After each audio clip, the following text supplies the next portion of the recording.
Hello, welcome, and thank you for tuning in for this conversation with Dr. Gary LaFree, Distinguished University Professor Emeritus of the Criminology and Criminal Justice Department at the University of Maryland. Good afternoon, Gary. Good to be here, James. I'd like to talk to you about next 40 minutes or so about a variety of topics of interest to students and researchers in the study of terrorism and counterterrorism. Let's begin with your earlier years of becoming an established scholar in the field of criminology and criminal justice. You earned your undergraduate and graduate degrees from Indiana University. Were there any professors, lecturers, or courses that inspired you to pursue this area of study? Yeah, so I had gone to undergraduate planning to be a lawyer. Taken a bunch of history classes, and I finally picked up a sociology class. 'Cause back, during the troglodyte era when I was coming through, sociology was really, for the most part, if you want to do criminology, you went to a sociology program. And I took a course from a sociologist, Hugh Meehan, I remember his name, and it just was so interesting. So I picked up a double major looking sort of at sociology of deviance primarily, and then had this real, sort of soul-searching problem in the summer I graduated. I applied to both law schools and graduate schools, and I finally, I remember specifically, I was watching these two law students walk up to the front doors of the law school at Indiana University wearing three-piece suits and carrying briefcases. I said, "Oh my God, that doesn't look like any fun at all." So I ended up signing up for graduate school and heading off to spend the summer in Europe. Where in Europe did you go? I was one of these, actually, it was the first time I'd been to Europe. It was one of those famous backpacking things that Americans did back in the early 70s. Low budget. This was back when you could, go to Europe on $5 a day and, spend a lot of time on trains and sleeping in hostels and so on. So pretty much all over Europe, all over Western Europe in those days. Fantastic. I'm jealous. Yeah, it was great fun and That's actually great. very transformative, in fact, for me personally, that yeah, exposure to Europe early on and a very different Europe than we're familiar with today. Were there any incidents of, say, far left extremist terrorism during that period of time?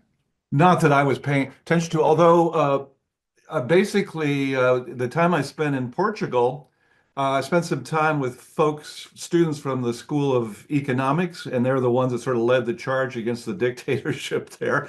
So I'm not sure how central of a role they played, but no, at that point in time, I was interested in studying violence, but I hadn't pivoted to a specific interest in political violence at that stage. So when you got to graduate school, were there any professors or lectures or courses on terrorism or political violence at that time that you were involved in? None. Although I actually took quite a few political science courses when I was there, and I found some of the political science classes did touch on that. I went to a few, Eleanor Ostrom, who, was the Nobel Prize winner in political science, was a faculty member there. I never had a class from her, but I went to some of her lectures and took some other classes. And I did find the political science routine and some of their interest in political violence was interesting, but still, my interest in terrorism actually came later and through a completely different route. Fair enough. So you graduated for you went to your first full-time academic appointment at the University of New Mexico in Correct. 1979. What were the major topics or areas of interest in criminology that drove your research and teaching back then? I got interested in a couple of things when I was first coming out.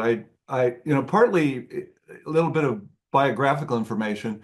I grew up near South Bend, Indiana, and in the late '60s, it was racked with violence. Uh, all kinds of riots, following the assassination of Martin Luther King. A big chunk of the city and the high school I went to were burned. A lot of angst, which really got me thinking a lot about not political violence, but criminal violence, which also though had a very political side to it, of course, when you look at what was going on in the United States in the 1960s. So I sort of filed that away as something interesting. And then more and more in graduate school, I started thinking about, I was very influenced by some of the French structuralists and people that were talking about how individuals can use violence to get their way and how violence is, not just a criminal event. Sometimes it also has political ramifications and so on. So that sort of got me going. But then what happened to me in graduate school is I collided really with the feminist revolution. And there was a lot of work at this point in time on sexual violence against women. And I ended up getting a job as in the Marion County Prosecutor's Office, which gave me access to all of the files. And I had a history background, so I was sort of drawn to doing something with open source data. And I thought, having access to cases of rape in the courtroom in the prosecutor's office in Indianapolis got me thinking about, how does violence fit in this sort of sense? And there hadn't been at that point a lot of data collections on rape cases. In fact, not a whole lot of research on it.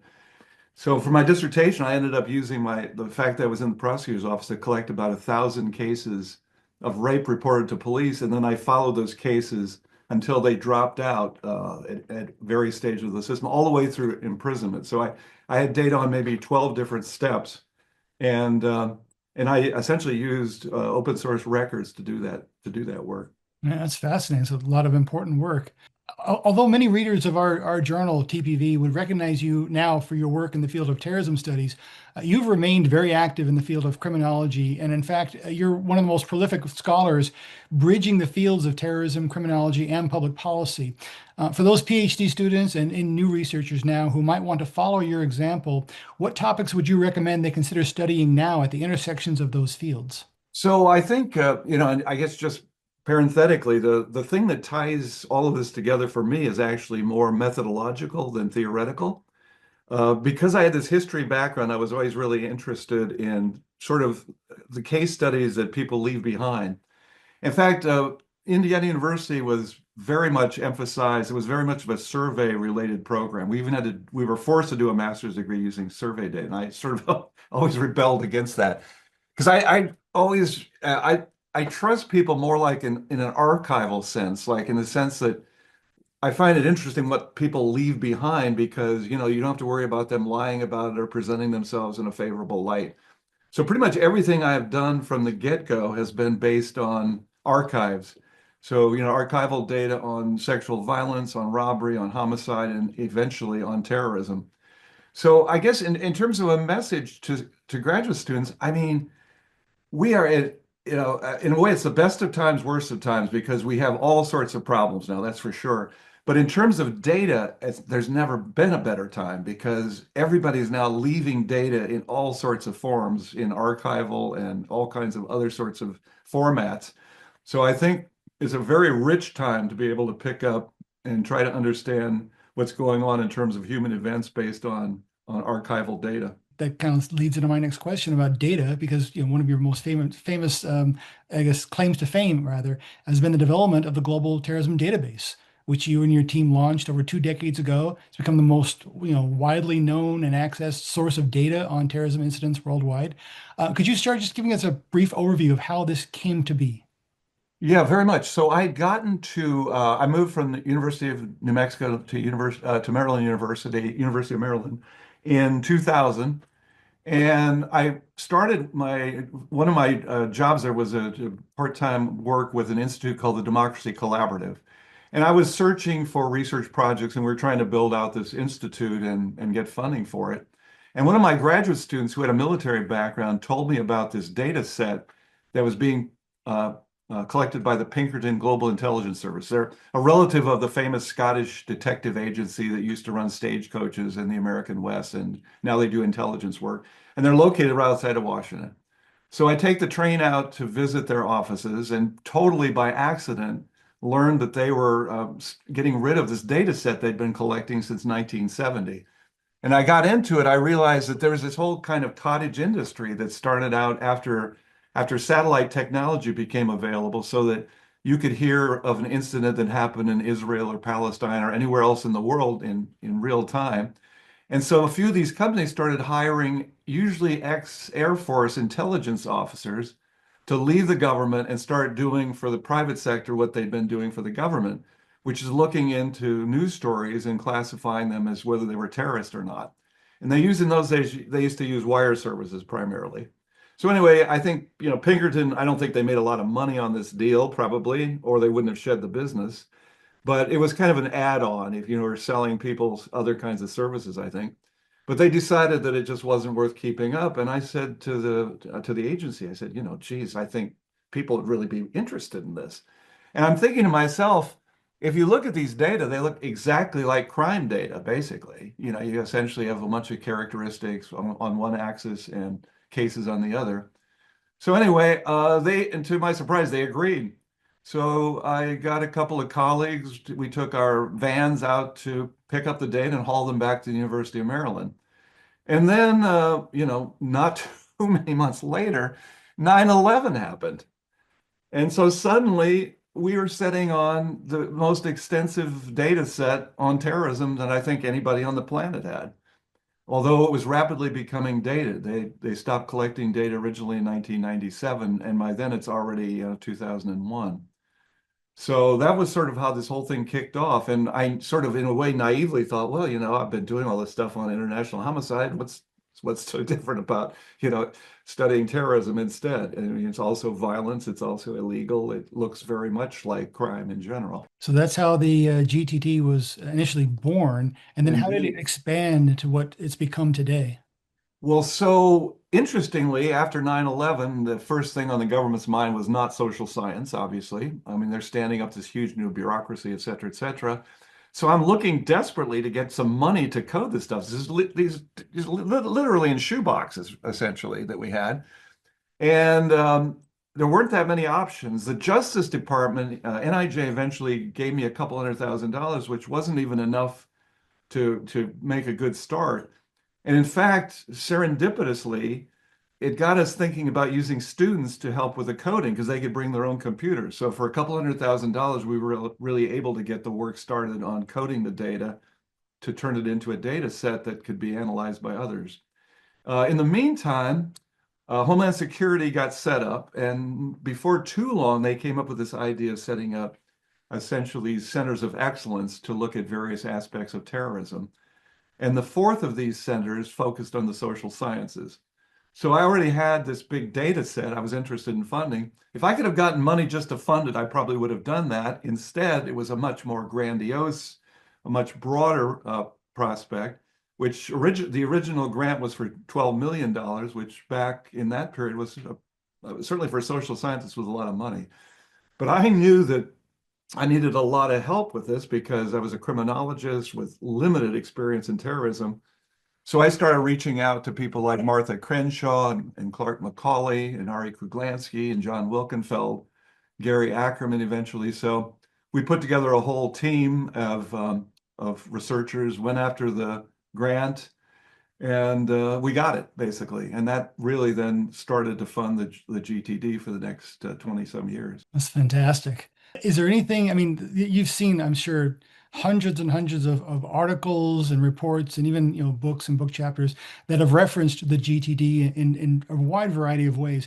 In your view, has there anything that has not been, using the GTD to do that you would like to see someone do research on using the GTD? Yeah, that's a great question. I think that's a and I should say parenthetically, the GTD gets something like 1,000 citations a year now. It gets more citations than I do.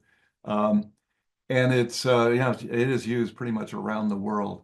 Um, I think probably there's a lot more that could be done with regard to individual terrorist organizations that has been done. I think we could do a lot more on geospatial, like some of the methodology for geospatial analysis has gotten way more sophisticated than when we started doing some of the earlier analysis. I think there's a lot more that could be done linking the GTD data to other sorts of data sets. Um, we've been in my own work recently, for example, I've been linking terrorism data to global warming data, to climate change data. We've been linking it also to globalization data, so looking at like how does globalization affect political violence? But that's just the tip of the iceberg, because it's just a rectangular file, so anything that you think would move the needle in terms of outside activities or outside characteristics, I think it would be great to bring in terrorism data to look at. And there's been, quite a bit of that, but there's certainly a lot of room for more work in that area. That's great to know. Hopefully, some of the people watching or reading this will be inspired Yeah, to I do hope more. so. I want to pick up on what you said about grants for a moment. Throughout your academic career, you've developed a very impressive track record of successfully applying for major research grants from the National Institutes of Justice, National Science Foundation, Department of Homeland Security, the Bureau of Justice Statistics, and many other organizations. What advice about grant writing would you give to PhD students or early career researchers? Yeah, well, I think persistence counts for a lot. I think, getting to know what the sort of cutting edge issues are, being realistic about, the funding source you're looking at. Um, if it's a larger source, being willing to bring in people that know a hell of a lot more about it than you do, which was certainly my case when I wrote this original grant application. Um, and just feeling it's a long game.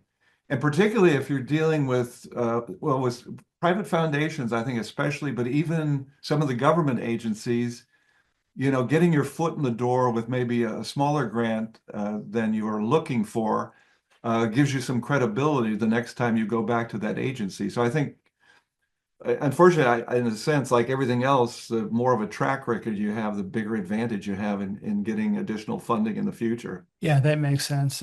Proof of concept, and then they know they can trust you to deliver. In addition to your own, very many publications you've produced, you've also been very active in editorial boards for several journals.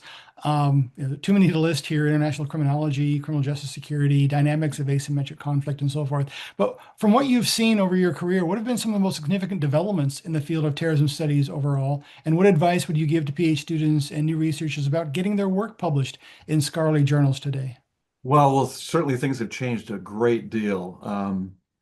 And looking back, I would highlight some of the key. I mean, if you think about what the research world looked like on terrorism before 1970, it was pretty grim, like very little empirical work. I think there was a bit of a push because of the troubles in Northern Ireland, where you're starting to get actually quite a bit of data, even longitudinal data being collected, and pretty high quality data from lots of different sources, archival data, but also memoirs and interviews and so on. And you start to get, and then you get St. Andrews the University of St. Andrews being set up that had a very targeted approach to the study of terrorism and started to bring it into the field. But you look at even when the START Center got off the ground, there was almost no research on terrorism from criminologists. Uh, Not much from psychology, sociology, even political science did not have a whole lot of information. So I think things really started to change pretty recently. And if I had to pick one event, 9/11, I just is just such a pivotal history in this whole area. Partly because if you look at the United States had really very little interest in counterterrorism before 9/11. A bit with Oklahoma City, but really 9/11 was just a sea change, both in terms of public interest and also public policy interest, and the amount of resources being put into understanding terrorism. That was a major game changer. So, looking at that, it's almost like pre and post 9/11 is just huge line in the sand. And the longer I think about it too, in fact, running the Start Center, we always ran into this kind of issue where, at some level, 9/11 is still of the 250,000 attacks in the GTD. 9/11 is still the deadliest. Nearly 3,000 casualties. So it's phenomenally important in terms of terrorism research history. But at the same time, you could say that, something like what 35,000 suicides, I don't know, 25,000 homicides a year, traffic fatalities must be around 50,000 a year. So, you get essentially more traffic fatalities in a month than the complete number of casualties from 9/11. So in that sense, when you put it in that kind of perspective, it's not that big of a deal. But it was a huge deal, and I think a deal that affected not just the United States, but the entire world. And I think we're still, in some ways, dealing with a lot of the remnants of 9/11. You look at how, for example, 9/11 changed policing in America, and you think of this sort of how the police went from extreme high favorability to, a serious talk about defunding the police.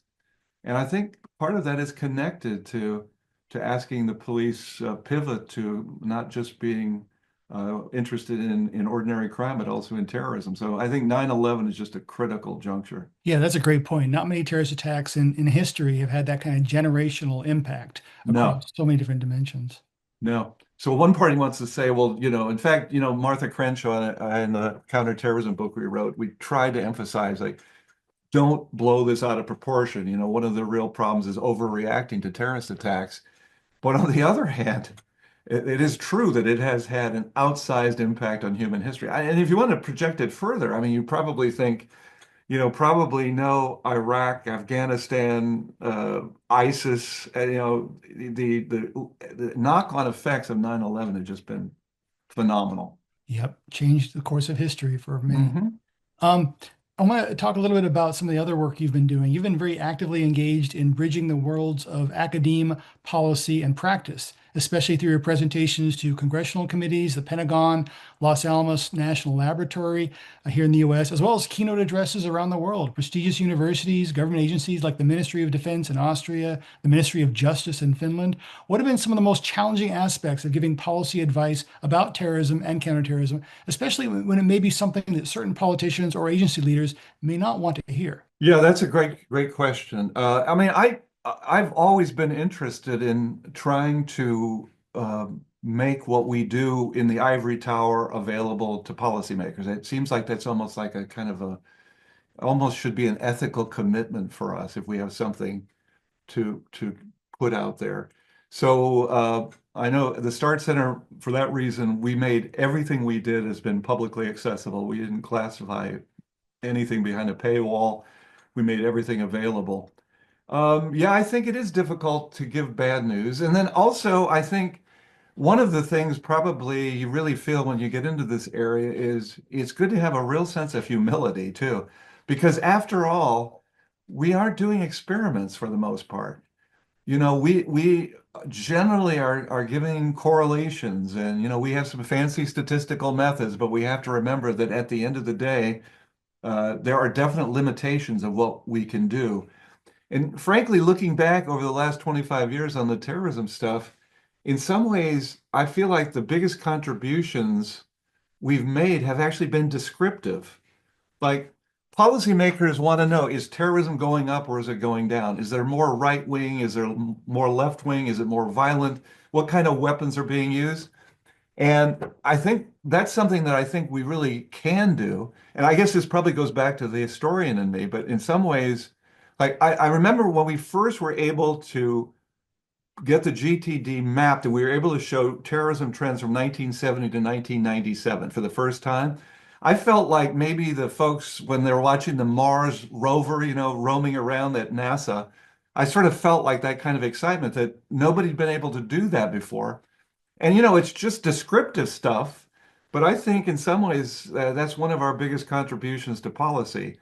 And I try to do the causal stuff, don't get me wrong, and we push it as far as we can, but a lot of times I think, at the end of the day, the descriptive stuff for policymakers might be even more important than the fact that you can give them causal statements, but hedging the bets in a very, very consistent way. Yeah, absolutely. I mean, there's really no way to have proof positive of a causal effect in terms of human behavior, the choices that human beings make to No. engage or not to engage in any kind of violence. Yes.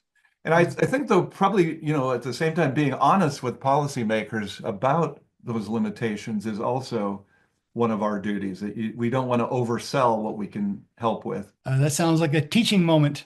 So let's talk about your teaching for a moment. Your Sure. experiences teaching about terrorism. You've had quite a distinguished career as a teacher as well as a scholar. You've taught many courses, you've mentored students, chaired doctoral dissertations for so many years. In your view, how has teaching about terrorism and counterterrorism changed, especially in this modern age of information saturation? Well, I think, it's a great time to be going into the business because we just have so many more resources. Like, in the classroom, I would frequently give students either, get them access to the Global Terrorism Database or get them access to our PIRUS data, which is a US-based radicalization data set.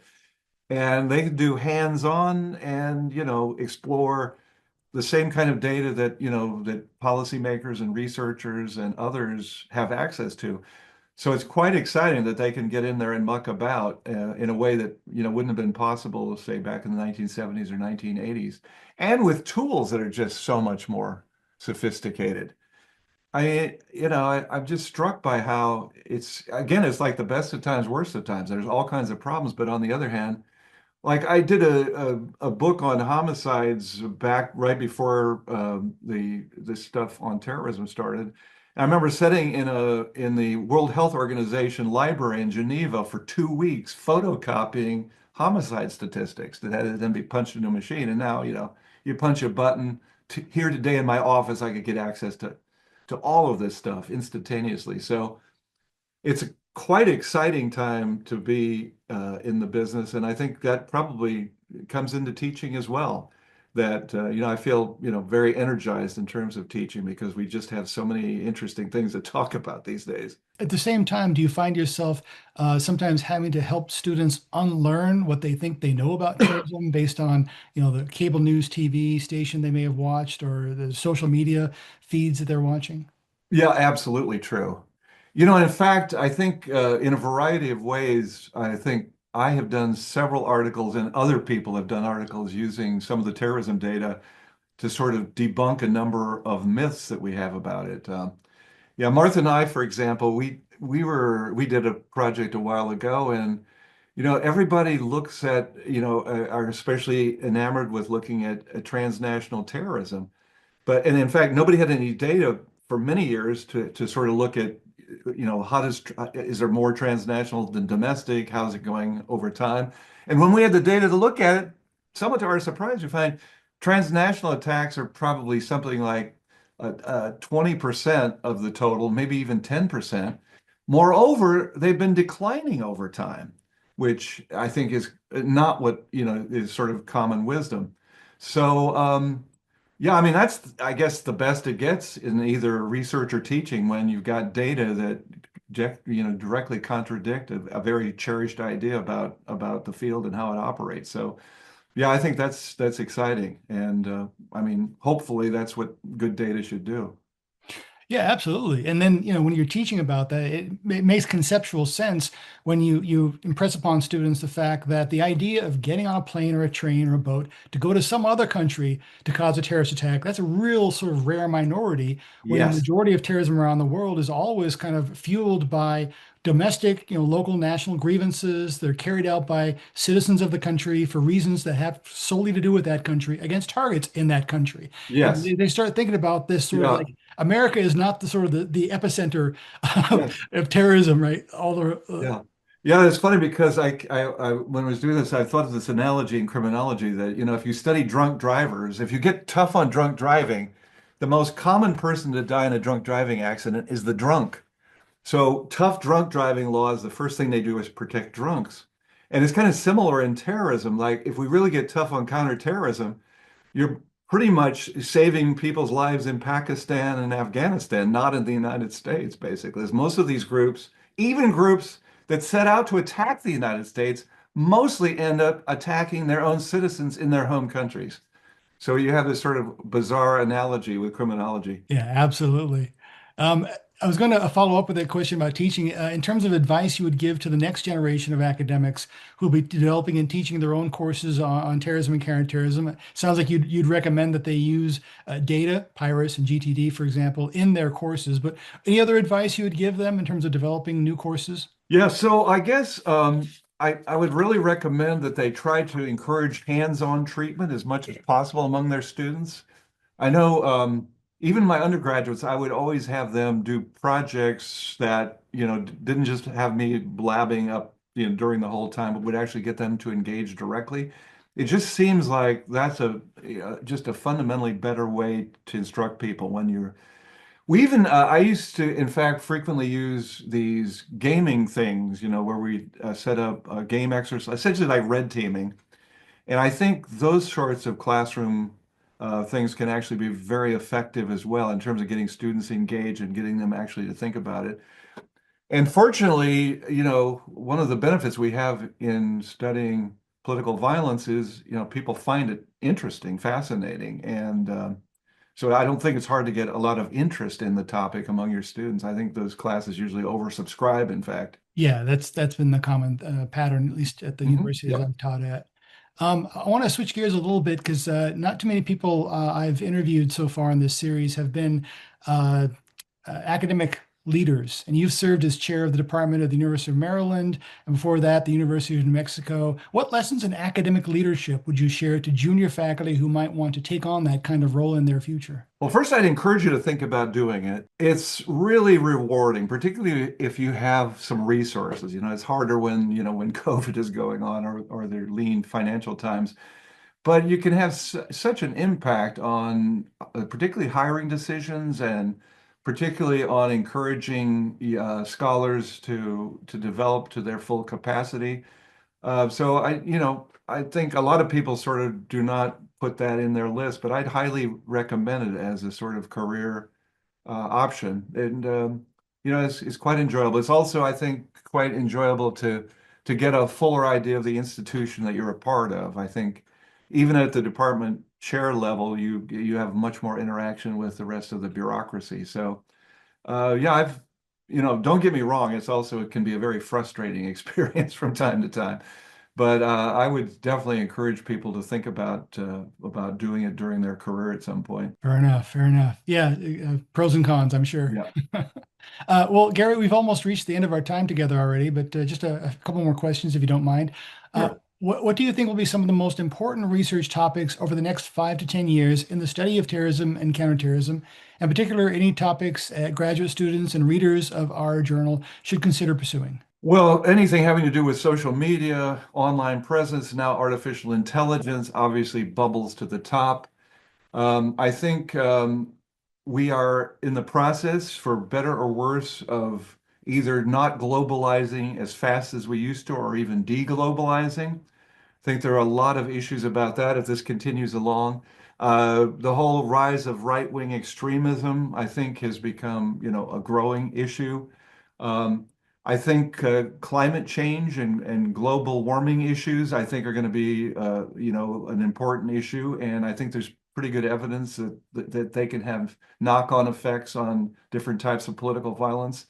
Um, I think trying to bring in increasingly sophisticated methods is a good goal for us as scholars in this field. And also, I love to see more and more longitudinal data, more cross-national work.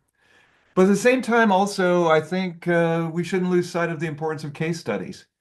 Some of the best work, in our area, frankly, have been case studies, and they're not maybe as important quantitatively, but yet can tell some very rich stories.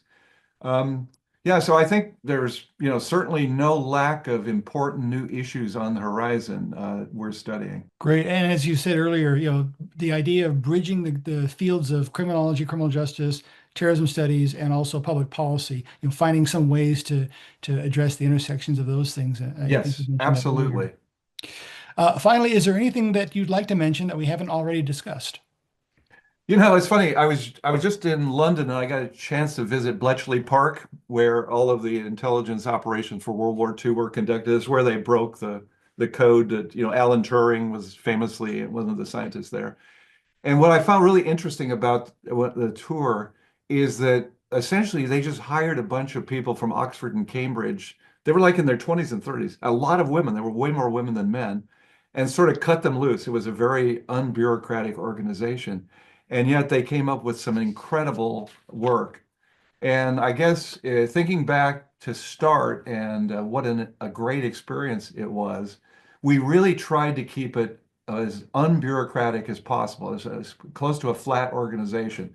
When we started, started out as what, a $15 million operation. We had me, the director, and a half-time executive director. That was the entire bureaucracy.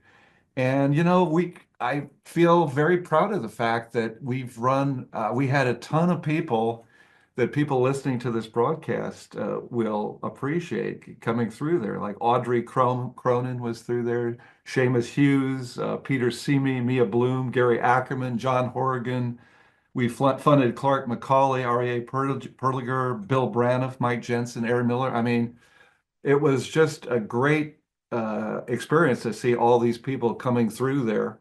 Some of whom started there as students and now are, themselves very well established in the field. So that was kind of a once in a lifetime experience. But I look at, organizations that get too bureaucratized and too many levels, and I'm thinking, hire good people and let them run is, I think, a good way to go. That sounds like a good advice for academic leadership as well. I would agree with that. Absolutely. Well, thank you very much for your time, Gary. On behalf of all of the readers of TPV and of all the scholars who you've influenced, thank you for all your contributions to the field of terrorism studies, and thank you for your time in this conversation. Yeah, my pleasure. It was great talking with James.